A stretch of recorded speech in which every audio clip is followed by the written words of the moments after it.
My name is Vivian. I'm 27 now. I have a good job, my own place, and enough money to live comfortably. But getting here is a story full of unexpected twists than I could have imagined. It all started when I was 15, when my mother died. Dad tried to keep everything under control, but it was obvious that he was falling apart, and a year later he broke the stunning news to me.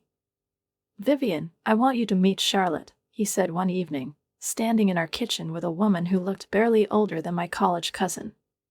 "We're getting married." His father's words hung in the air like a bolt from the blue.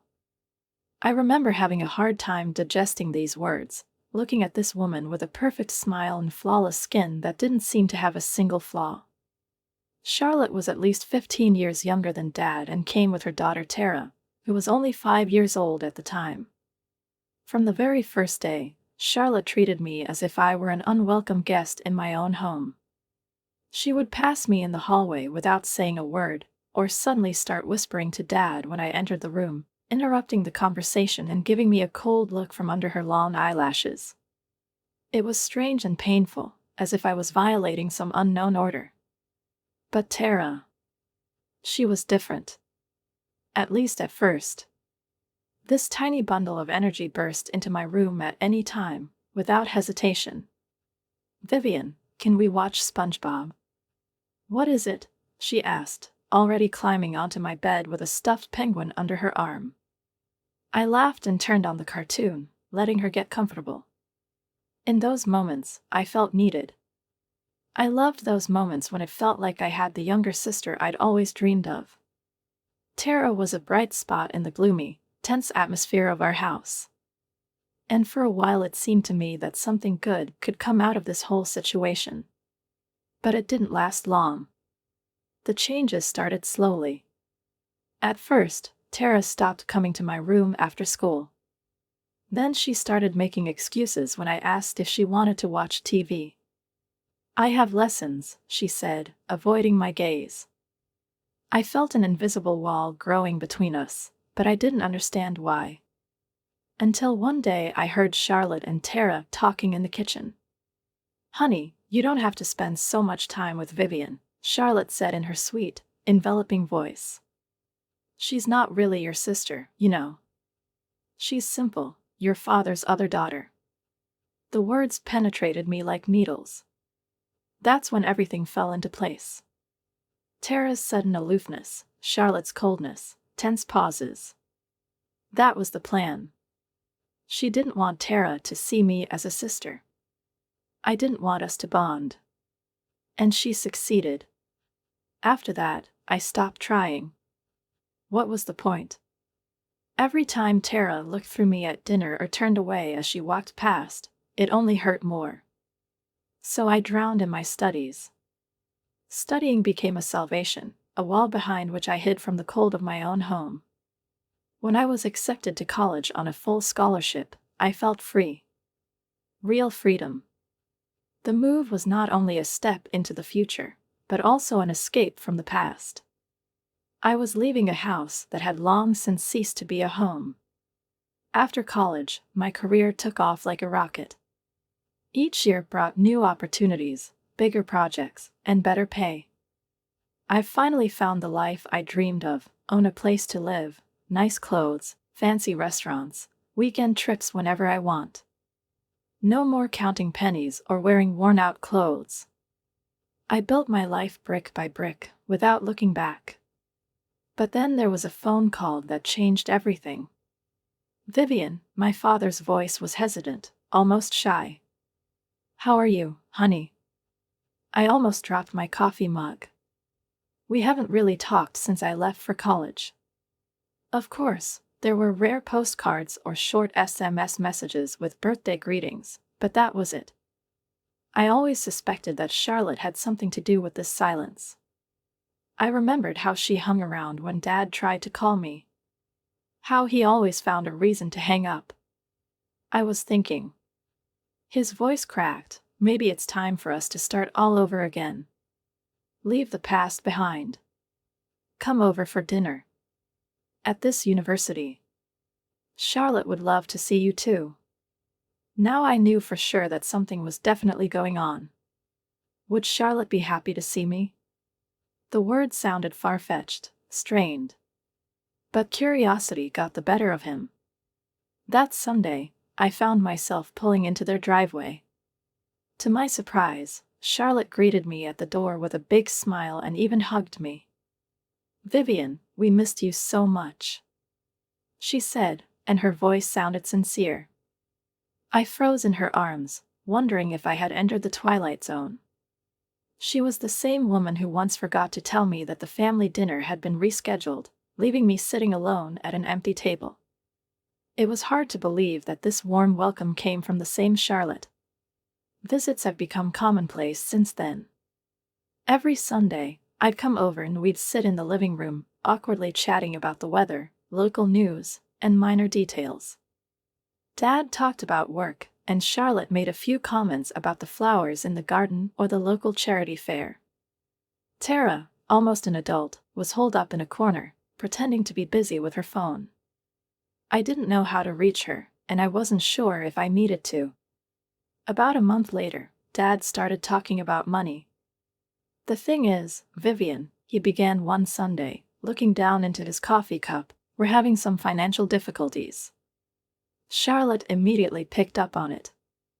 "Honey, the house needs repairs, and the bills keep piling up. We hate to ask, but..." At first it was just help with utility bills. Then, money for groceries. "In a couple of weeks, the house will be renovated, a new water heater will be installed, the roof will be repaired, and the old stove will be replaced." Every time they called, the amounts got bigger. But I kept paying. It was a family, right? Tara remained the only constant in this sea of change. She sat in the same places, answered in monosyllables, and hardly looked in my direction. There was something closed in her gaze, as if she was looking through me. Sometimes I caught her looking at me when she thought I wasn't looking. There was something strange about those fleeting glances. Not hate, but not indifference either. As if she was waiting for something. I told myself it was the age difference. After all, what could possibly connect a 17-year-old girl and her 27-year-old stepsister? Maybe if we were closer in age, everything would be different. But deep down, I knew that wasn't the case. The seeds that Charlotte sowed many years ago have grown into thick, prickly walls between us. No amount of money, no forced Sunday dinners will change what has been destroyed. Still, I tried. I tried because I still believed that something could be fixed. Or maybe it was because it was easier to cling to an illusion than to admit that I had lost something important forever. When the call came on Tuesday evening, I was sorting through my mail. When I saw Charlotte's number on the screen, I already knew what was coming. This usually meant asking for another bill to be paid. I braced myself before answering. "Vivian, we're planning something special." Charlotte spoke enthusiastically, and her voice trembled with anticipation. "Tara will turn 18 next month, and we want to make this day perfect." I frowned. "And?" I asked, waiting for him to continue. "The thing is, we're a little short on money right now." Her voice became softer, almost apologetic. "We were hoping." "Well, of course, if you have the opportunity." I rubbed my temples, suppressing my irritation. "What party are you talking about?" "Oh, nothing extravagant," she quickly assured him. "Just a little party in the backyard. But we want everything to be perfect. Good food, beautiful decorations, her friends. You know, to make this day special." I found myself nodding despite my skepticism. Maybe things could have been different. Maybe this is my chance to finally close the gap between Tara and me. After all, 18 years is an important milestone. I still remembered my own party. A small celebration at the local pizzeria, nothing special, but even that was significant. I wanted Tara to have good memories. "What exactly do you need help with?" I asked, already reaching for my laptop. "Well," Charlotte hesitated. "The biggest expenses will be food and drinks. We need enough to be enough for everyone. And you know how teenagers eat. I opened the website of a local catering company, which I use for business events. I can do catering, I offered. They're doing a great job. Really? Charlotte sounded relieved. That would be great. We want everything to be perfect so that Tara has good memories. I nodded, looking at the list of dishes on the screen. I'll arrange everything, I said. But, Charlotte, are you sure this is what Tara wants? Work, snacks, main courses, drinks, and they make amazing cakes.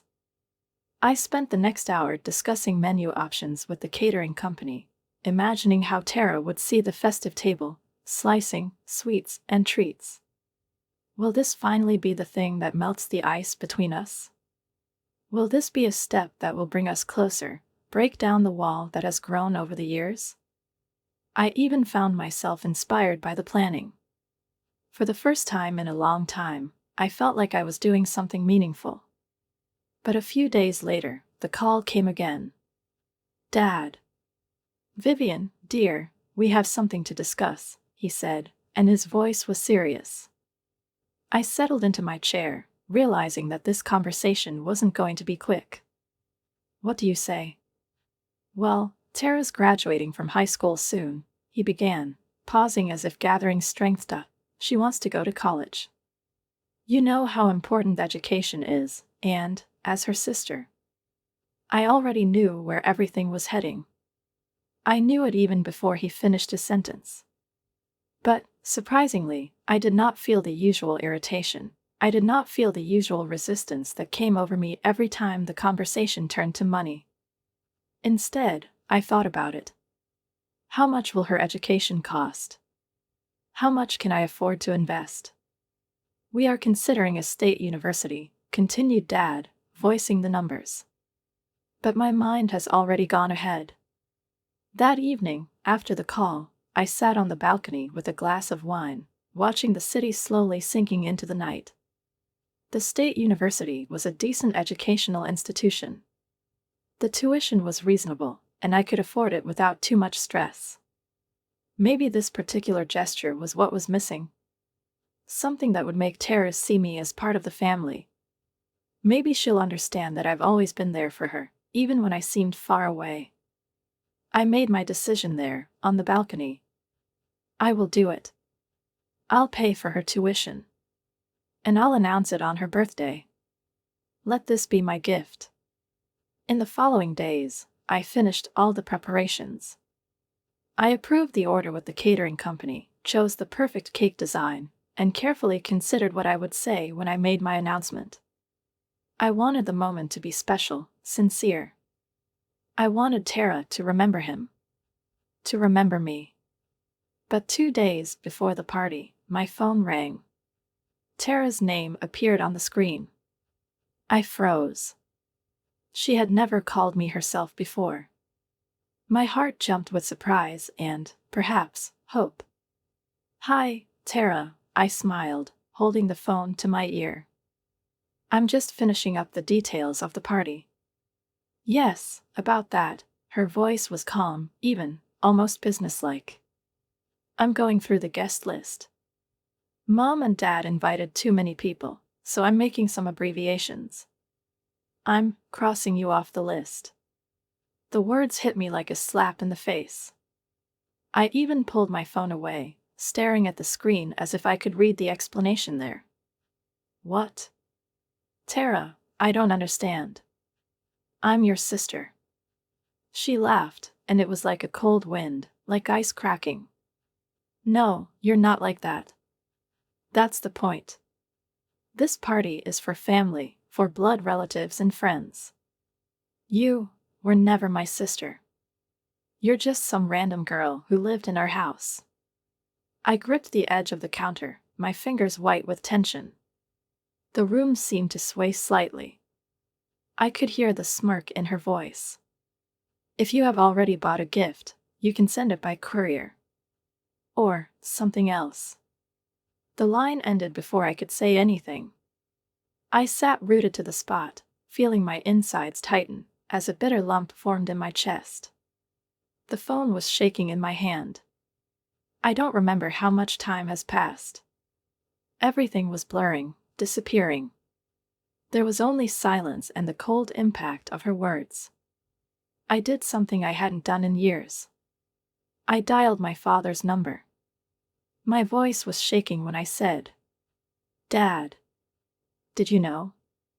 Did you know that Tara canceled my invitation? What is she? Doesn't want me there?" There was a pause on the other end of the line, and then I heard him sigh, heavy and tired. "Oh, honey," his voice was soft, as if he was talking to a child who was upset about a broken toy. "Don't take it that way. You know how teenagers are. You're an adult, you're wiser. You're family."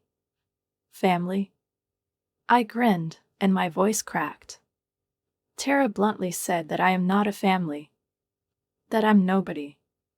Suddenly, another voice came on the line, harsh and cold. "Charlotte. Now listen to me, Vivian." Her voice was like steel, like a knife. "You're successful. You're rich. It's your duty to help. We are your family. It doesn't matter if Tara wants to see you or not. You have to." I opened my mouth to reply, but the line had already ended. Charlotte hung up the phone. I was sitting in the kitchen, surrounded by party plans and catering company menus, and I felt like the biggest fool in the world. All this time, I was writing checks, trying to buy my way to their hearts, believing that money could smooth out the past, that the invested funds would turn into the warmth I was so desperately looking for. But here's what they really thought of me: just an ATM with legs, a convenient source of cash that didn't even deserve an invitation to a party she was financing. The laptop screen went dark, went out, but I still continued to sit there, looking at my reflection in the black glass. Behind me, on a corkboard, was a letter about enrolling in a public university, the one I planned to show Tara when I announced that I would pay for her education. I so naively imagined how her eyes would fill with gratitude, how, perhaps, for the first time she would see in me not a stranger, but someone close. I dialed the number of the catering company, ready to cancel the order. The rational part of my mind reminded me that the food had already been purchased, that canceling now would mean money thrown away. But as soon as I thought about how much pain I was willing to endure for the sake of a family that had never considered me a part of its life, another thought flashed through my mind. And for the first time in hours, I smiled. "Hi, this is Vivian Mitchell," I said when the operator answered the call. "I'm calling about an order for a party this Saturday. I need to change the shipping address." There was a pause on the other end of the line. "Sure, what's the address?" "I would like to donate the entire order to the Hope Harbor shelter in the city center." There was silence again, but now it was different, surprised. "Yes," I confirmed, typing the address on my phone. "Just deliver everything as planned, but to a new address." The full order. Everything: appetizers, main courses, desserts, and especially this 3-tiered cake. Nothing changes except the place of delivery. When I hung up, I felt a sense of relief. The knot of anxiety that had tightened in his chest over the past few weeks eased. Confidence, firm and calm, took his place. I didn't even feel guilty. After all, it wasn't the gift Tara wanted to receive. No connection to her non-sister at her precious party. I slept better that night than I had in weeks. The morning of Tara's birthday turned out to be bright and clear. I was enjoying my second cup of coffee when my phone rang with a ringtone. Charlotte's name flashed on the screen. I slowly picked up the phone, knowing what I would hear. "Where's the catering?" "Stop it," she shouted without preamble. "They should have been here an hour ago. If this is your idea of a joke." "Oh, catering?" I tried to keep my voice light and casual while taking a sip of coffee. "Don't worry. Everything is delivered." "What?" Charlotte's voice dropped to a dangerous whisper.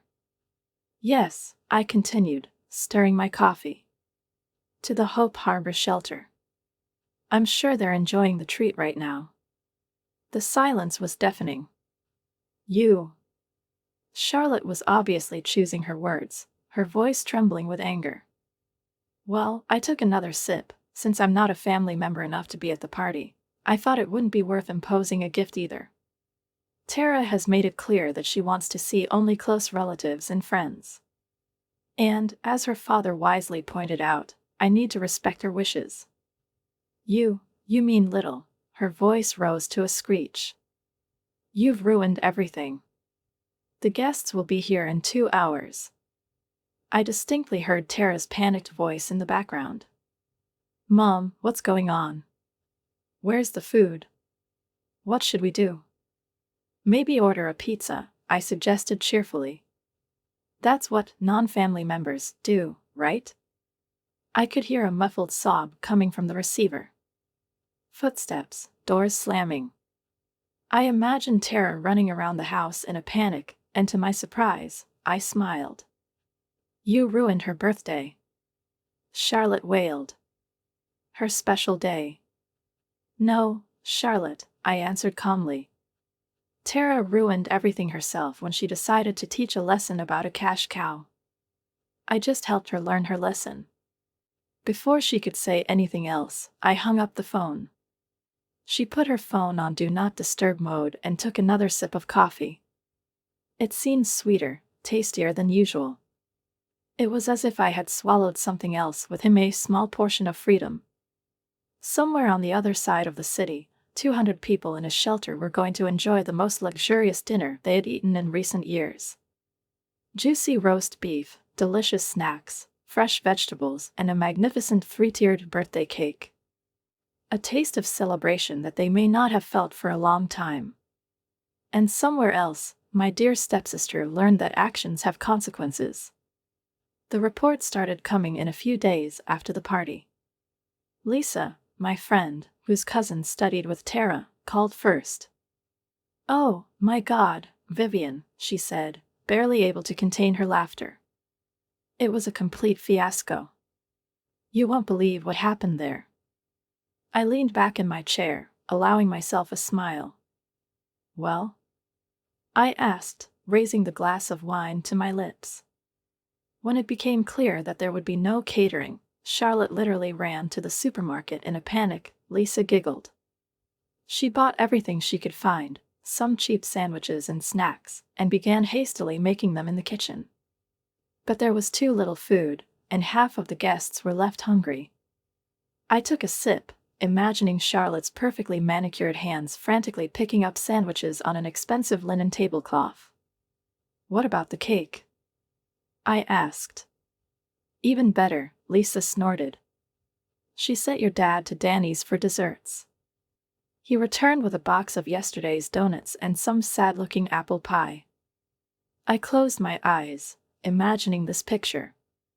People were standing in the backyard, Lisa continued, holding paper plates with half a sandwich and a stale donut in their hands, trying to figure out what was going on. And Tara was in a complete breakdown. She screamed, cried, and threw her gifts around the yard. They say someone got hit in the shoulder with a gift from the Bath and Body Works. Lotion scattered across the lawn, and it was clear from Charlotte's face that she was ready to kill.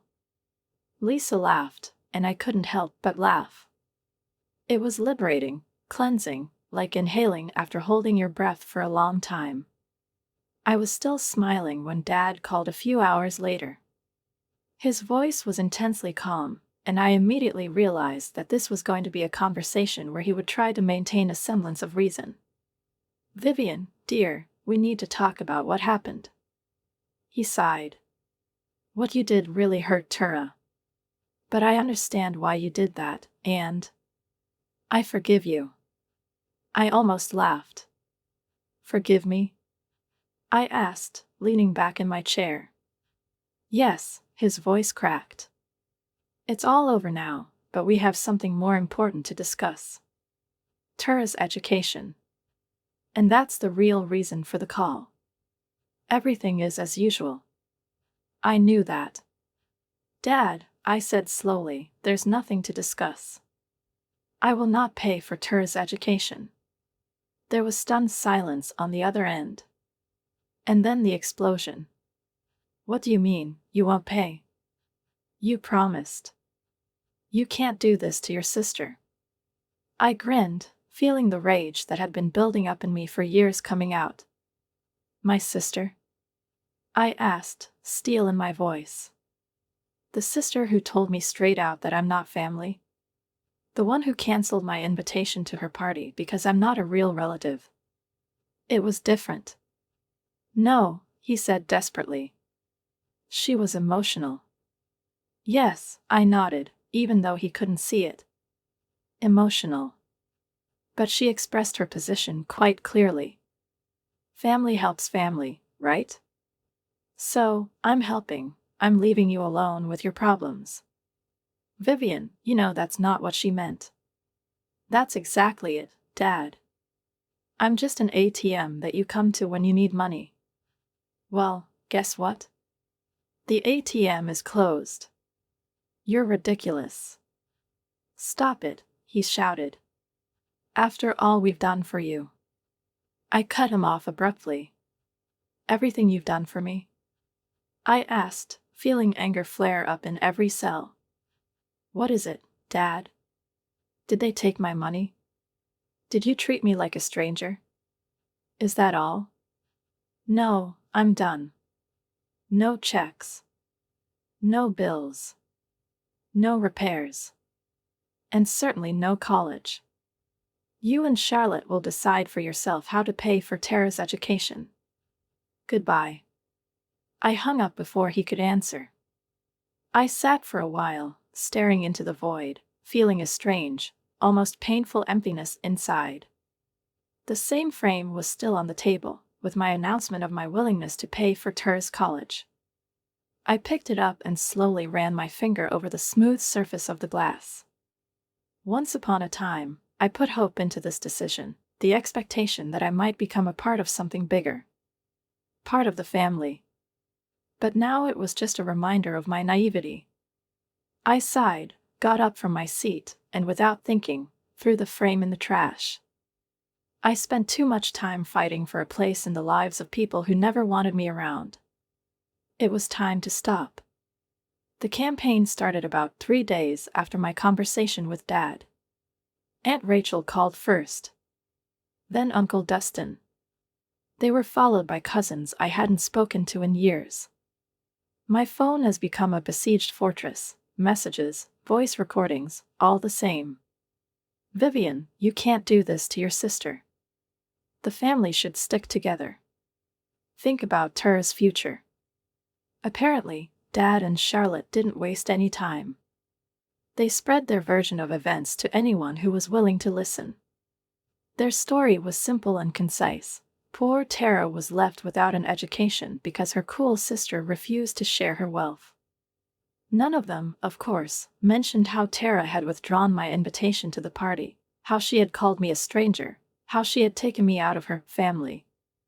These details turned out to be inconvenient. I stopped answering calls from unknown numbers. When relatives called, I just hung up the phone as soon as the words Tara or college sounded. After a few days, I turned off my phone completely. But they're not done yet. One morning I opened the door of my apartment and saw them. Charlotte and Tara. Charlotte stood with her finger on the doorbell, ready to press it over and over until I opened it. Tara stood a little to the side, lowering her head, as if hoping to hide. I met their gaze for exactly 1 second, and then I just slammed the door in their faces. They returned the next day. And then another day later. Sometimes together, sometimes separately. I started to leave the house through the back entrance and asked the doorman not to let them in. My house had become a fortress, and I wasn't going to give it up. But that didn't stop them either. About a week later, when I believed that the story had died down, a message appeared on my phone. From Tara. Vivian, we need to talk. I know I overreacted to the party. It was stupid, I shouldn't have taken it so seriously. The guest list was just a joke. Can't we forget about it and move on? I stared at the screen for a long time, not rushing to answer. My fingers were trembling slightly, but not from pain, but from surprise. A joke? Was it a joke now? When she realized that her actions had consequences, when she realized that money was not an endless stream, did everything suddenly become a simple misunderstanding? I let out a short laugh as I typed in the answer. You're right. It was a joke. Especially the part where I sent all the food to a homeless shelter. I think they had a lot of fun. I really appreciated your sense of humor, so I decided to match it with my own. I sent a message and put down my phone. A few minutes of silence. And then the answer came. One single word. Please. And that's when it hit me. Dad and Charlotte didn't tell her. They didn't mention that I had paid for all the catering, or that I planned to pay for her college tuition. For Tara, I was just an evil stepsister who suddenly decided to ruin her holiday. I leaned back in my chair, staring at the ceiling. I thought about how things could have been different. If Tara had known about my intentions in advance, she probably would have been sweet as sugar. She would have played the role of a loving sister. There would be hugs, thanks, promises of eternal gratitude. The party would have been perfect. I would have made my big college statement, and everything would have seemed wonderful, at first glance. But all this would be false. Just another act in an ongoing play called, Let's Pretend We're a Happy Family while Vivian keeps writing checks. And in a strange way, I was grateful to Tara. For her honest cruelty. For the truth that tore off the facade that I had been desperately trying to maintain for years. She showed me who I really was to them. Not my sister. Not part of the family. Not even a friend. Just a convenient source of money. And it was over. I blocked her number. I haven't replied to any more messages. Since then, my life has become quieter. Take it easy. My bank account is healthier than ever, and my stress levels have dropped. I sleep more soundly, wake up easier, and the silence that used to scare me now feels liberating. No more unexpected calls about broken equipment or overdue bills. No more guilty manipulations about family obligations. No more pretending. 6 months after the ill-fated Fusco party, I heard about a new drama unfolding in my old house. The source was reliable, Lisa, who was still in touch with the neighbors. It turned out that Tara finally confronted her parents about the money for her education. She was sure that they had savings set aside specifically for her education. After all, for years they had been talking about plans, dreams, college, which would open all the doors to her. But then they had to tell the truth. There were no more savings. 6 months ago, they spent it on a new luxury SUV. Their excuse was simple. They expected me to pay for Tara's college, so they decided they could afford to spend the money they had saved on themselves. Tara's reaction was exactly what one would expect from someone who had been raised to believe that the world revolved around her. Neighbors said that the screams and swearing in the house could be heard 3 houses away. At first, there were demands. Let the parents take out a loan and cover the cost of tuition. But it turned out that their credit history leaves much to be desired. Then Tara went further and insisted that they sell the car. Of course, Charlotte refused.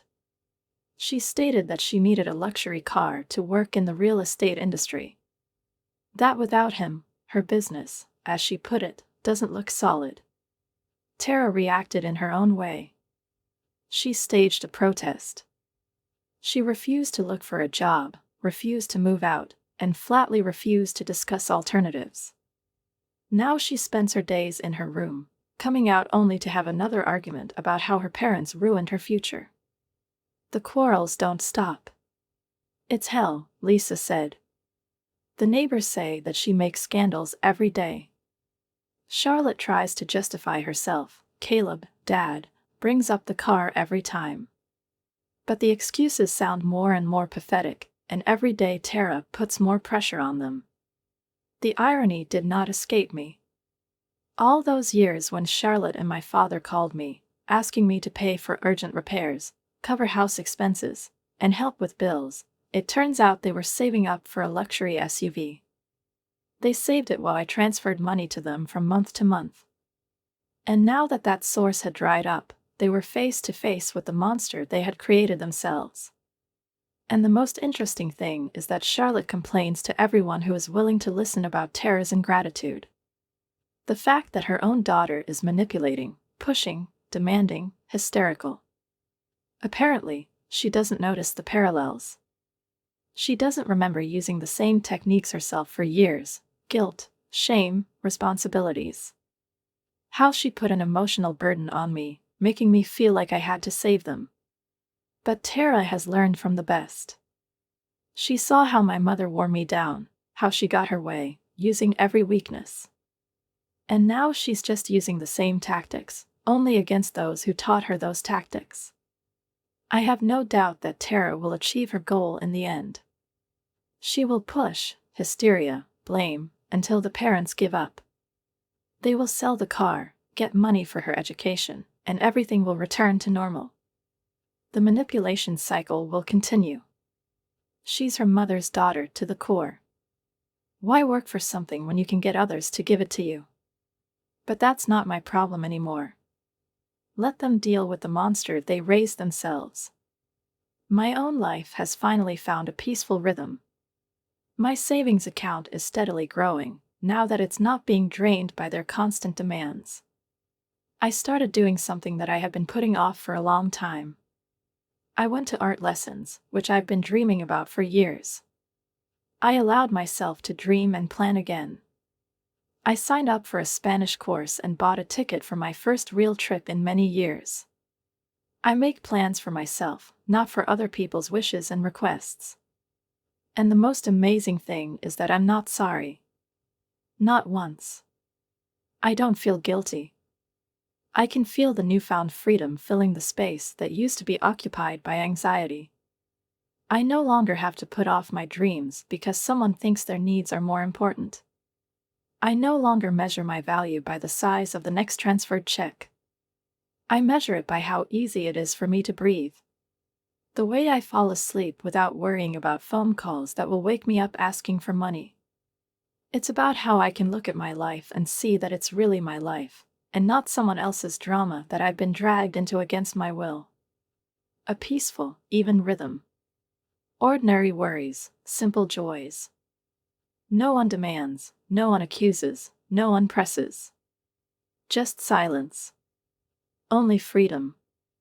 And if this is selfishness, then I accept it. I've earned the right to live my life. Write a comment on what you think about this story and don't forget to subscribe to the channel and like it. See you soon.